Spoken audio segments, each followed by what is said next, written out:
생각 140번째 하와이 연수 2023년 6월 11일. 하와이 연수는 우리 교회의 미래를 향한 준비입니다. 땅끝까지 이르러 내 증인이 될 것이다 라는 예수님의 유언을 받아들여 실제적인 대안으로 준비된 것입니다. 먼저는 목사를 비롯한 성도들이 증인이 되기 위해 성령의 인도하심을 받아야 합니다. 성령의 인도하심은 반드시 일과 안식을 배우게 하십니다. 일은 이미 이 땅에서 주어진 청지기적 삶입니다. 일터에서, 가정에서, 그리고 교회에서 표현하는 모든 것입니다. 특별히 일터에서 하는 사역이 일이 됩니다. 그 일을 통해 하나님을 증거합니다. 그 일을 어떤 태도로 임하고 어떻게 보여지느냐가 증거가 됩니다. 또한 그 일로 인해 대가를 받습니다. 그것을 확인하기 위해 11조를 하게 됩니다. 흘러보내기를 통해 증인의 삶을 살고 있는 것입니다. 그리고 배우며 나타내야 될 삶이 안식, 편안한 쉼입니다. 주일이라는 시간에 하는 예배 참여만이 안식이 아닙니다. 안식은 일터나 가정 그리고 교회 생활을 통해 경험한 하나님에 대한 한 날을 정해 특별하게 여기며 하나님이 하신 일을 기억하고 기념하는 행위를 말합니다. 그 과정에 하나님을 안식하는 것과 하나님으로부터의 쉼을 경험해야 합니다. 육체적인 것, 정신적인 것, 그리고 영혼의 필요를 실제적으로 채워주는 것입니다. 그런데 문제는 이 안식이 쉽지 않다는 겁니다. 주일에도 어쩔 수 없는 상황들이 생겨 일토의 일이 연장되기도 하고 예배 참여를 하지만 어떻게 안식하는지 모르기 때문입니다. 결국 쉼을 배우지 않았기 때문입니다. 이것은 우리가 직면한 사회 현상과 연결되어 있습니다. 3년여간 코로나 사태를 통해 주일이라는 안식의 시간과 예배 참여가 얼마나 쉽게 무너지는지 우리는 경험했습니다. 단순히 영상으로 예배를 드리는 것으로 끝나는 것이 아니기 때문에 심도 무너졌던 것입니다. 2022년 1월에 GMS 종회세계선교부에서 처음으로 했던 수련회에 참여했을 때 알게 된 충격적인 사실은 코로나 사태로 600여 명의 선교사가 한국으로 돌아오게 되었는데 그분들이 무엇을 해야 할지 몰랐다는 겁니다. 일과 쉼이 균형 잡혀 잘 준비되었다면 코로나 사태와 같은 비상 상황에도 잘 헤쳐나갔을 것입니다. 쉼은 아무것도 하지 않고 잠을 자는 것이 아닙니다. 반드시 일이라는 사역이 전제된 후 마치 하나님이 6일째 모든 일을 만드신 후 일하신 후 쉼을 통해 기억하며 누렸던 재충전의 시간과도 같습니다. 그래서 성경에서는 의무적으로 안식일을 거룩히 지키라고 합니다. 한계를 가진 인간의 육체는 일로 인해 망가질 수 있습니다. 인간의 정신도 심지어 영혼이 구원되었다 하더라도 인생의 고달픔으로 피곤할 수 있습니다. 그래서 쉼은 반드시 반복적으로 이루어져야 하고 회복의 첫 시작이어야 합니다. 하와이 연수는 인생의 여정 가운데 한 주간의 하루인 안식의 시간을 좀 더 긴 안식의 시간으로 만드는 것과 같습니다. 저 역시 이 부분을 배워야 하고 반복적으로 누려야 합니다. 우리 교회 성도 여러분들도 마찬가지입니다. 육체가 건강하지 못하고 정신적으로 불안해하고 영적으로 피곤을 느낀다면 반드시 쉼이 필요하다는 증거입니다. 주일로 충분하지 않다는 것입니다. 몸이 병들었을 때 강제적으로 병원 같은 곳에 입원해서 쉼을 가지게 합니다. 몰라서 몰랐다면 이젠 제대로 알아 안식을 누립시다. 하나님의 창조를 이으며 사람이 가장 사람답게 살아가는 방식이기 때문입니다.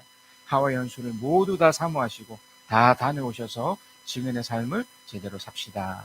요한복음 9장 30절에서 34절입니다.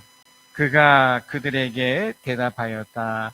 그분이 내 눈을 뜨게 해 주셨는데도 여러분은 그분이 어디에서 왔는지 모른다니 참 이상한 일입니다. 하나님께서는 죄인들의 말은 듣지 않으시지만 하나님을 공경하고 그의 뜻을 행하는 사람의 말은 들어주시는 줄을 우리는 압니다. 나면서부터 눈먼 사람의 눈을 누가 뜨게 하셨다는 말은 창세로부터 이제까지 들어본 적이 없습니다. 그가 하나님께로부터 오신 분이 아니라면 아무 일도 하지 못하셨을 것입니다. 그들은 그에게 말하였다. 네가 완전히 죄 가운데서 태어났는데도 우리를 가르치려고 하느냐? 그리고 그들은 그를 바깥으로 내쫓았다. 여러분, 신앙에서 가장 중요한 게 뭘까요? 오늘 본문에서 이렇게 보면 신앙에서 중요한 것은 예수 그리스도를 아는 것입니다. 예수 그리스도를 안다는 게 뭘까요? 예수 그리스도가 나에게 어떤 의미가 되느냐, 예수를 받아들이는 것이 되겠죠. 그것으로 인해서 얻는 유익이 있기 때문에 그래요. 그걸 우리는 구원이라는 관점에서 보죠. 이 땅에서도요, 예수를 믿기 때문에 비록 우여곡절을 분명 겪지만, 고난이라는 것도 겪을 수 있겠지만 축복을 경험하게 됩니다. 이걸 다 이제 구원이라고 말하는 거죠. 오늘 본문에 등장하는 한 사람이 있습니다.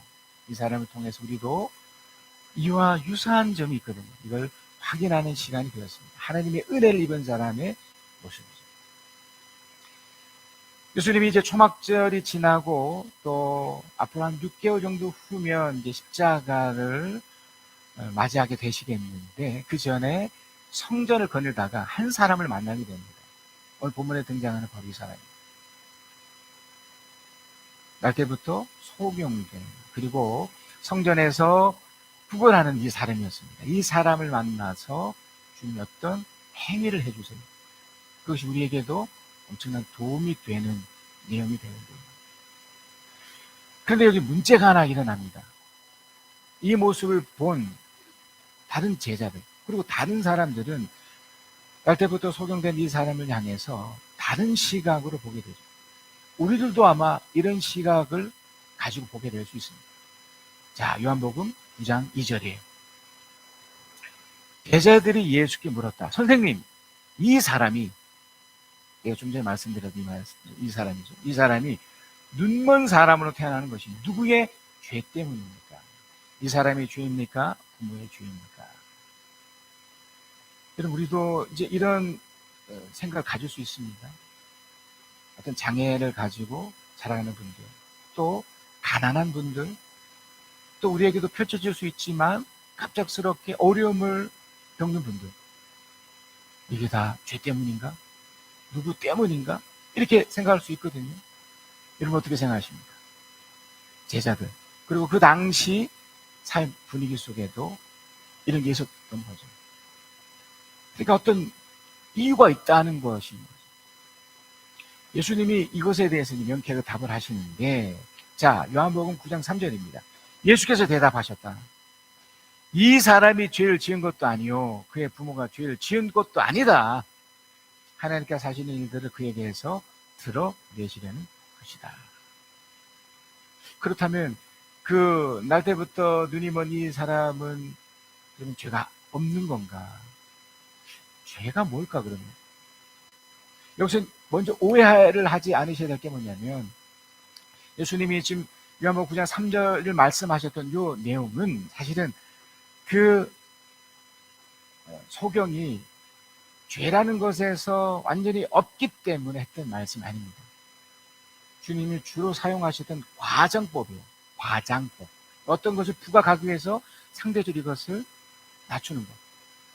그러니까 그가 무결하기 때문에, 정말 죄가 없어서 하셨던 말씀이 아니라 사실 죄가 있지만 바로 이 말씀을 하시기 위해서, 하나님께서 하시는 일들을 그에게 드러내기 위해서 이걸 부각시켜 놓았다는 거예요. 자, 그러면 이게 어떤 의미일까요? 그러면 정말 장애로 태어났거나 우리의 삶 속에서 가난이 생기고 이런 재앙 같은 일이 펼쳐질 때 우리는 이걸 어떻게 바라봐야 되느냐? 일단 첫 번째 말씀드리고 싶은 건 이것이 다 맞는 얘기라는 거예요. 죄라는 것에서 사실 우리는 빠져나올 수가 없습니다. 이 첫 번째는 사실 원죄라는 게 있습니다. 이건 우리가 태어나면서부터 만들어진 것이 아니라 이미 조상부터 첫사람이었던 이 땅에 처음으로 만들어졌던 그 아담과 하와 때부터 흘러나온 모든 인류가 갖고 있는 죄예요. 이거는 이후에 말씀드리는 이 자범죄와는 좀 다른 거죠. 이건 상관없습니다. 이건 누구에게나. 이것 때문에 바로 죽음이라는 게 온 것이기 때문에 이건 예외가 없는 겁니다. 그래서 그 소경일지라도 주님이 비록 과정법에 의해서 그렇게 표현했지만 우리 모두의 책임인 거죠. 사실 그 부모의 책임이기도 하고 본인 스스로의 책임이기도 하고 모든 인류가 다 갖는 이 원죄 때문에. 그래서 사실 탓할 수가 없습니다. 세상에서 일어나는 재앙 같은 모든 일들, 지금 북한에서 벌어지고 있는 일들, 지금 우리 한국 땅 이 자유로운 이곳에서도 나타나는 수많은 그런 죄악들이 다 여기서부터 시작되는 이 원죄라는 것 때문에 다 펼쳐진 결과입니다. 근데 결국 이것이 해마로서 끝이 나는 거예요. 두 번째는 비록 날 때부터 소경으로 태어났기 때문에 어떻게 보면 아무것도 아닐 수 있는 이 사람이 자라나면서 그가 지금 국어를 하고 있는 상황이잖아요. 그가 그 일을 하면서 정말 기분 좋아서 행복해서 그런 일을 했을 리가 없죠. 엄청난 수치심이 있었을 거고요. 엄청난 부끄러움이 있었을 거고요. 그 전에 그가 자라나면서 눈이 보이지 않는다는 이유로 얼마나 많은 놀림을 받았겠습니까? 그것으로 인한 불안, 근심, 걱정이 그 속에 있었을 겁니다. 사실 이것이 죄악의 한 부분일 거죠. 죄악이 없다면 행복해야 되거든요. 기뻐야 됩니다. 근데 이 사람에게는 본문에는 나타나지 않지만 우리 모두가 느낄 수 있는 그 날 때부터 소경이어서 거지로 구걸하면서 살았던 그 삶을 그저 느끼지 않더라도 그냥 상식적으로 느껴도 이것이 나타나죠. 우리 삶의 여정에도 불안하고 근심 있고 걱정을 가지고 있는 이 모든 것들도 사실 죄의 결과예요. 우리 스스로 나타나는 결과예요. 그렇기 때문에 이것 때문에 그런 일들이 불안, 괜히 걱정으로 인해서 수치심, 이 모든 것들이 나타날 수가 있는 이것도 이제 죄악이 되는 거예요. 그래서 이런 원죄와 이 자범죄로 인해서 사실은 이 소경이 사실 할 말이 없는 겁니다. 이 제자들이 지적한 이것이 결국엔 맞는 이야기예요. 그런데 예수님은 결정권자시잖아요. 주권자시잖아요. 우리는 이걸 받아들였기 때문에 이것이 쉽지만 그렇지 않은 자들에게는 이 말이 도저히 받아들이지 않겠지만 하나님이 하시는 일들이 있었다는 거예요. 하나님이 역사하시겠다는 무언가가 있었다는 거예요. 그것이 그 사람에게 임한 거예요. 그 많고 많은 사람들도 있었을 거 아닙니까? 구걸하는 사람이 한 사람뿐이었겠습니까? 소경이 그곳에 그 한 사람이었겠습니까? 그러나 주님은 그에게 어쩌면 죄 때문에 끝났어야 될 인생이지만 그에게 찾아가셔서 그에게 지금 무언가를 합니다. 자, 요한복음 9장 6절에서 7절입니다. 먼저 요한복음 9장 4절 5절을 먼저 보겠습니다. 우리는 나를 보내신 분의 일을 낮 동안 해야 한다. 아무도 일할 수 없는 밤이 곧 온다. 내가 세상에 있는 동안 나는 세상의 빛이다. 빛이 되신 주님, 그 주권자 이분이 이제 그 사람에게 뭔가를 합니다. 요한복음 9장 6절에서 7절입니다. 예수께서 이 말씀을 하신 뒤에 땅에 침을 뱉어서 그것으로 진흙을 개어 그의 눈에 바르시고 그에게 실로암 못으로 가서 씻으라고 말씀하십니다. 실로암은 번역하면 보냄을 받았다는 뜻이다. 그 눈먼 사람이 가서 씻고 눈이 밝아져서 돌아갔다. 어떻게 생각하십니까? 엄청난 일이 생긴 거죠. 이 눈먼 이 사람, 이 소경은 단 한 번도 이것을 기대한 적이 없었을 겁니다. 왜? 처음부터 눈이 없었기 때문에. 날 때부터 장애를 안고 태어났기 때문에 이런 일은 있을 수 없는 일이었던 거죠. 그런데 그에게 빛이 되신 주님이 어떤 작업을 하신 거예요. 근데 이것을 다른 복음서에 같으면 그냥 말씀으로만 해도 되는데 직접 무언가를 하신 거예요. 행동을 하신 겁니다. 땅에 침을 뱉어서 진흙을 개어 눈에 바르고 이런 행위를 한 거죠. 이 행위가 왜 이렇게 하셨는지 이건 주권자이며 또 천지 창조 때도 함께 하셨던 그 예수 그리스도의 모습을 또 반영해 주는 건데요. 창세기 2장 7절에서 8절입니다. 주 하나님이 땅의 흙으로, 여기서 주 하나님은 성부일 수도 있지만 성자입니다. 성자가 땅의 흙으로 사람을 지으시고, 이 지으시고가 뭐냐면 토개장이가 손으로 빚는 것처럼 그걸 가지고 빚는 것처럼 이렇게 했던 거죠. 그러니까 땅에 침을 뱉어서 그것으로 진흙을 개어, 그러니까 진흙을 개었다는 것이 지금 이런 거죠. 그의 코에 생명의 기운을 불어넣으시니 그의 생명의 기운을 불어넣는 것은 바로 침을 뱉어서 하는 이 행위와 흡사합니다. 사람이 생명체가 되었다. 자, 이 소경이 비로소 생명체가 된 거예요. 그러니까 그 전까지는 그의 삶이 죄로 얼룩지고 고통과 비탄 속에 살았다면 우리 주 예수 그리스도가 이에게 찾아오셔서 이걸 이제 은혜라는 차원에서 베푸셔서 그에게 생명을 불어넣으신 거예요. 재창조를 하신 거예요. 소경에게는 실로암 못에 가서 씻으라고 하셨듯이 창세기 2장 8절에는 주 하나님 동쪽에 있는 예대한 동산에 일구어서 지으신 사람을 거기에 두었다. 그리고서 그 유명한 선악과 열매를 지칭하셨던 거죠. 선악과를 먹으면 정말 죽는다.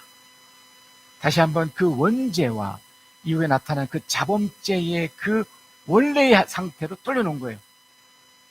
가서 씻으라 했을 때 그 어떻게 했습니까? 가서 씻은 거죠.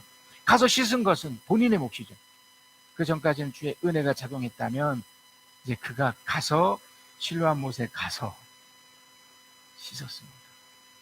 그때 힘이 생깁니다.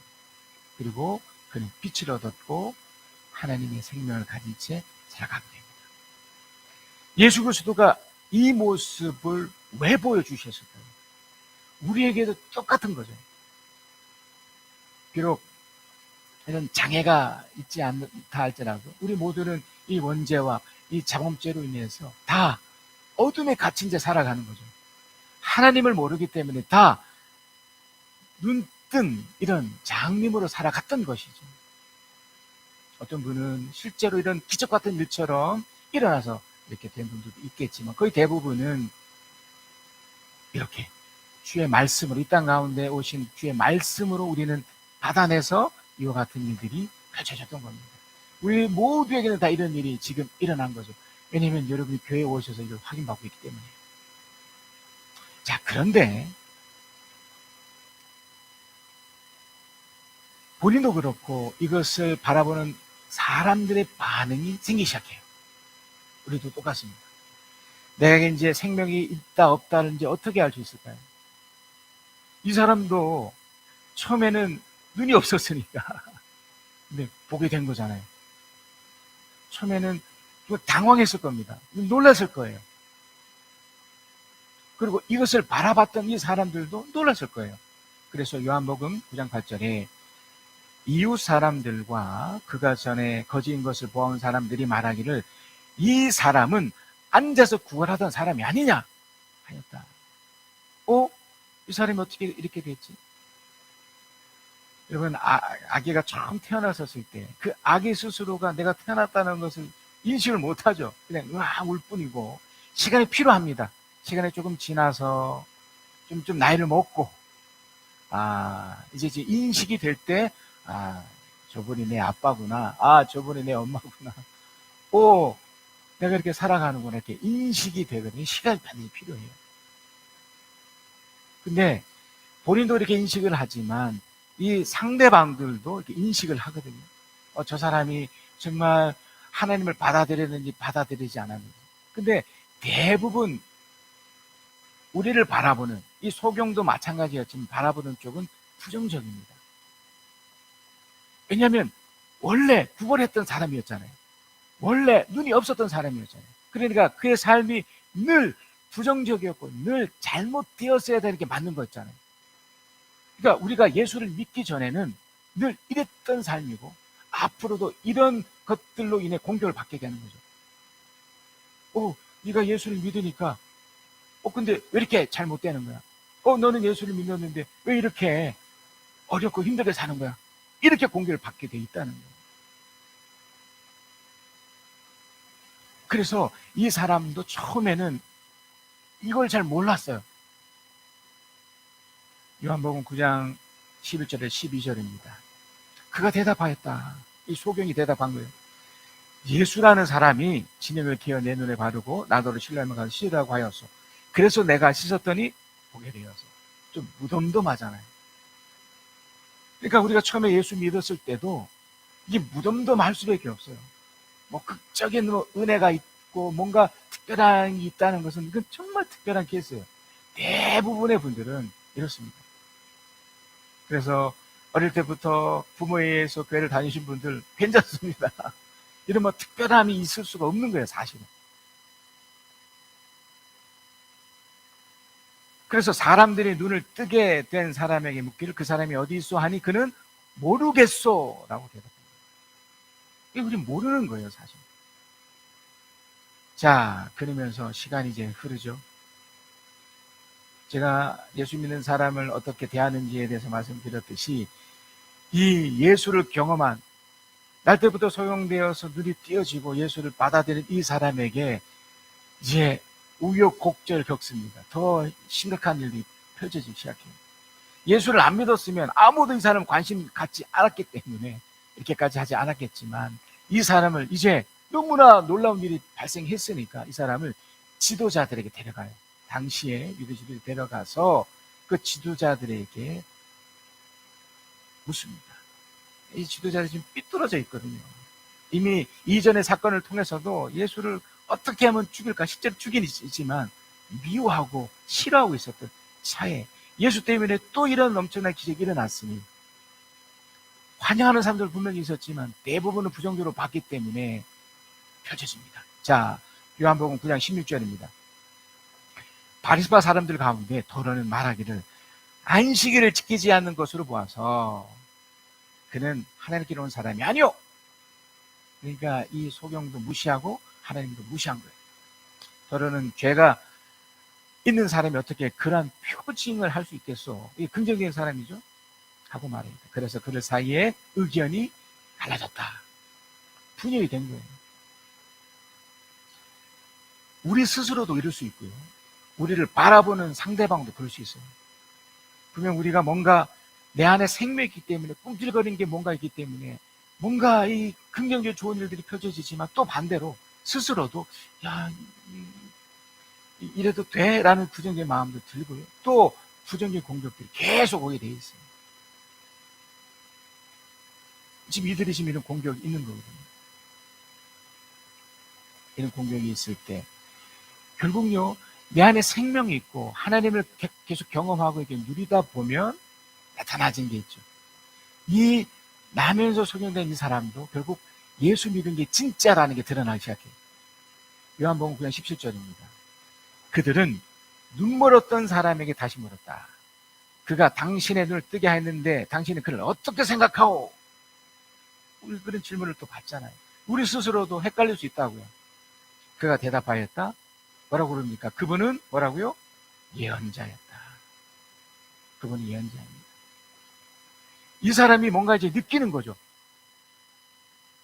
구걸하고 날 때부터 소경이었던 이 사람이 예수를 만나고 나서 이런 공격이 비록 있었고 본인 스스로도 헷갈릴 수 있었지만 하나님을 경험하여 보니 뭔가 자신에게 뭔가 일어나는 것들이 나타나기 시작했던 거예요.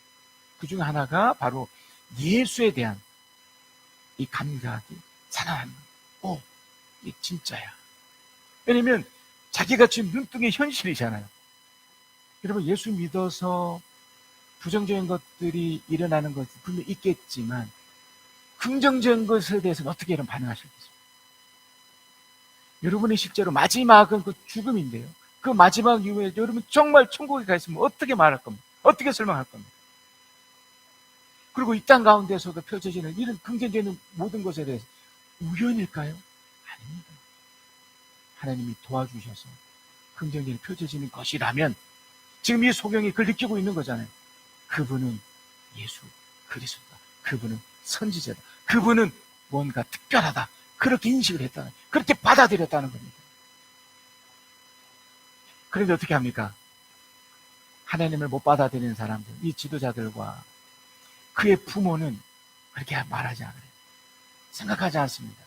왜 그랬을까요? 그 지도자들이 부모를 데려오게 해요. 왜냐면 자기들은 믿기 싫거든요. 받아들이기 싫거든요. 이런 이 사람의 변화를 받아들이기 싫은 거예요. 어떻게든 이 예수를 깎아내리고 싶고 예수를 받아들인 이 사람을 이렇게 파괴시키고 싶은 거예요. 부서뜨리고 싶은 거예요. 그래서 그 부모를 불려다가 이렇게 막 다그칩니다. 정말 이게 당신 아들 맞아요? 이 구걸하던 이 사람 당신 아들 맞냐고. 눈이 뜬 게 이게 사실 이 가짜 아니에요? 이렇게 막 다그쳤던 거예요. 근데 그 부모가 말을 못합니다. 요한복음 9장 22절입니다. 그 부모는 유대 사람들이 어떻게 해요? 무서워서 이거죠. 우리의 신앙의 딜레마가 이거예요. 이 소경도 그랬고 우리 모두가 다 느끼는 이 딜레마, 무서움, 두려움, 이 세상에 대한 두려움, 이 공격에 대한 두려움. 저도 있거든요.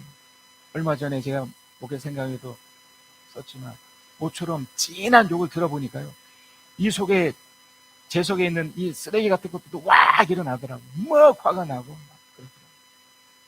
우리 안에 이렇게 있습니다. 그 두려움.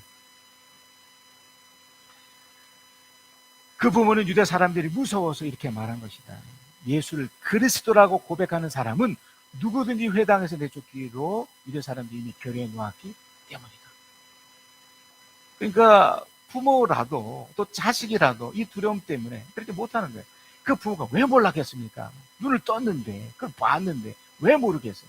그럼에도 무서워서 예수가 그리스도라는 걸 고백 못하는 거예요. 본인 스스로 그 안에 내면 속에 있는 이 두려움, 내가 예수 믿었더니 어림이 더 오는 거잖아. 이것이 더 세버리니까 자포자기해버립니다. 포기해버립니다. 다시 사람 부릅니다. 불러서 더 다그치죠. 그러니까 이 사람 말에 나 예수 모릅니다. 예수가 안 그랬어요. 나 이거 눈뜬거기에 가짜로 이렇게 행상, 이 얘기를 듣고 싶은 건데 계속 다그치는 거예요. 니는 어떻게 뜨게 한 거야? 막 이 사람들은 이게 궁금한 게 아니에요.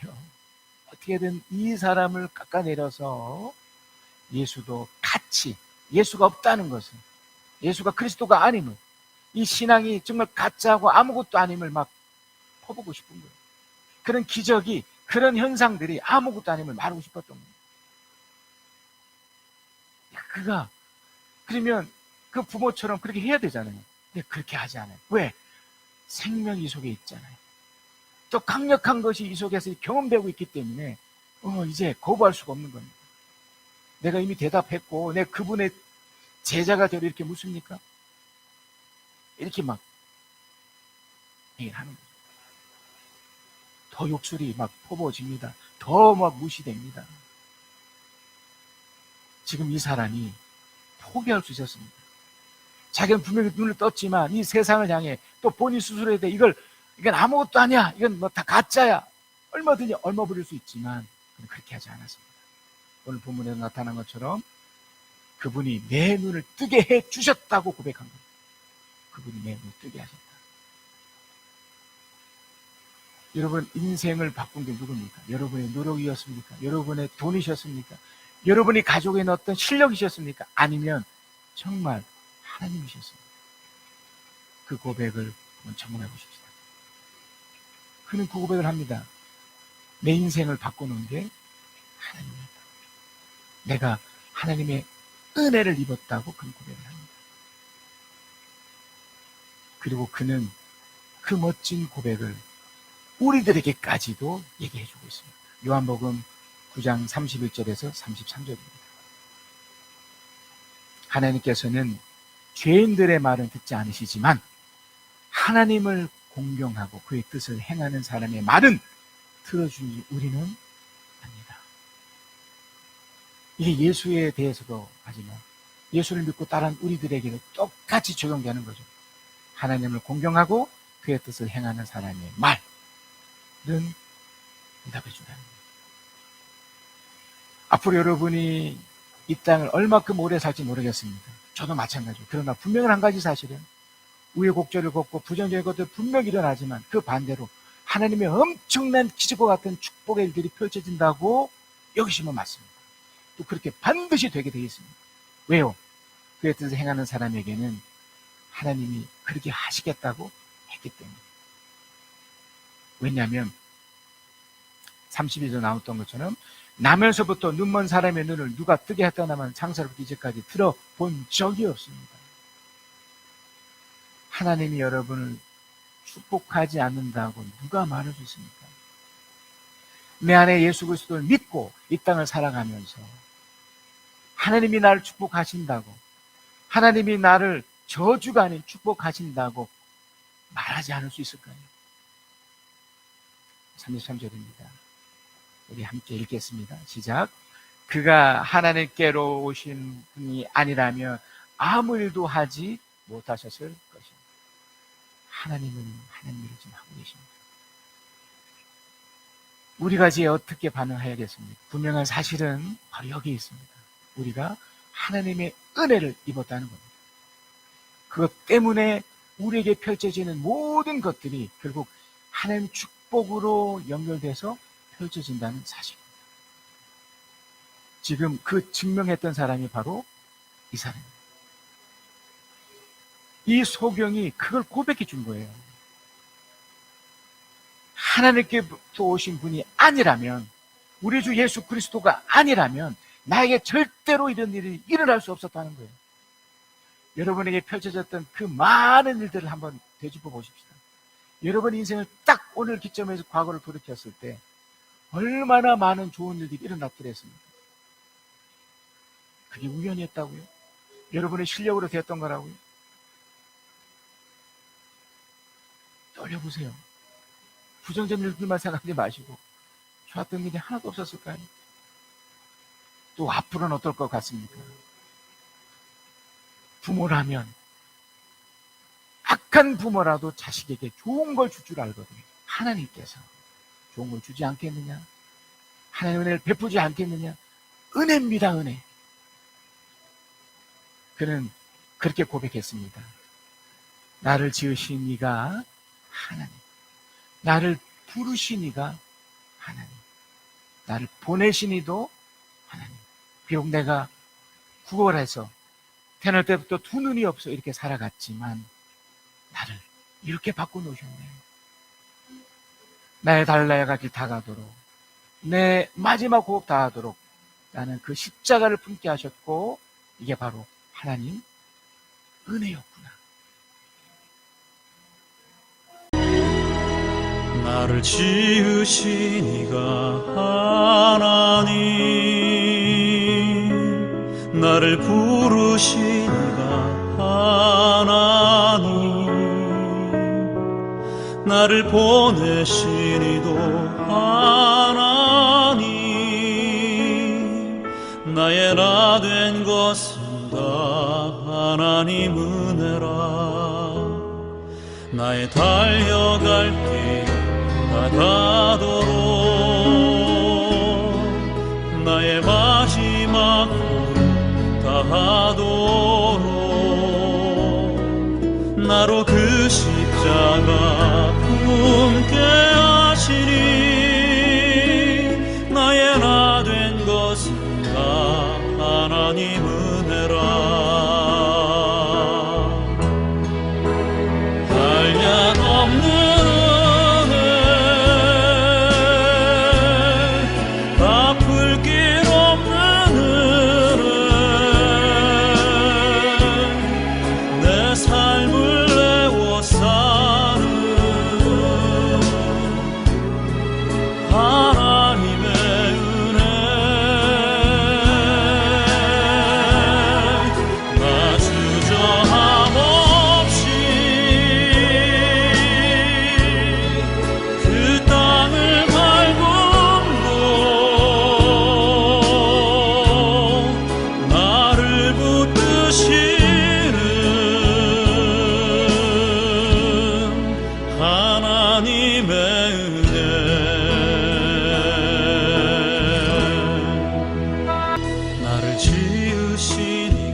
나를 보내시니도 하나님, 나의 나 된 것은 다 하나님 은혜라.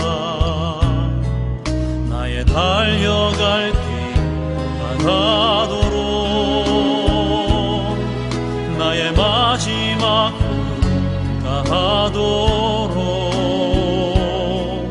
나로 그 십자가 품게 하시니 나의 나 된 것은 다 하나님 은혜라.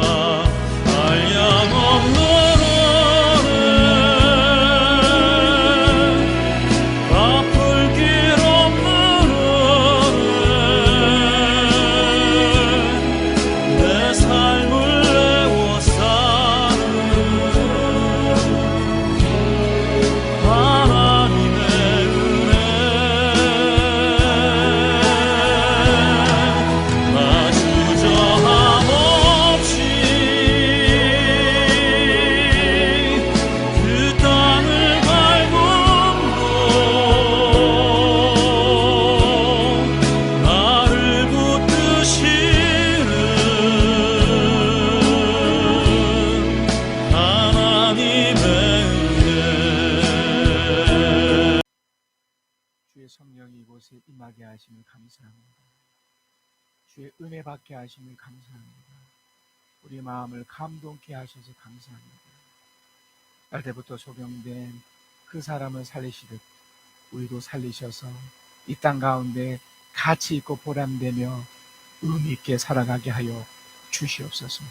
우리 호흡이 다하는 그날까지, 주님이 부르시는 그날까지 이 땅 가운데 주의 은혜를 누리며 우리 같은 사람을 또 복음 증거하며 또 그 은혜를 누리며 살아가는 우리 되게 하여 주시옵소서.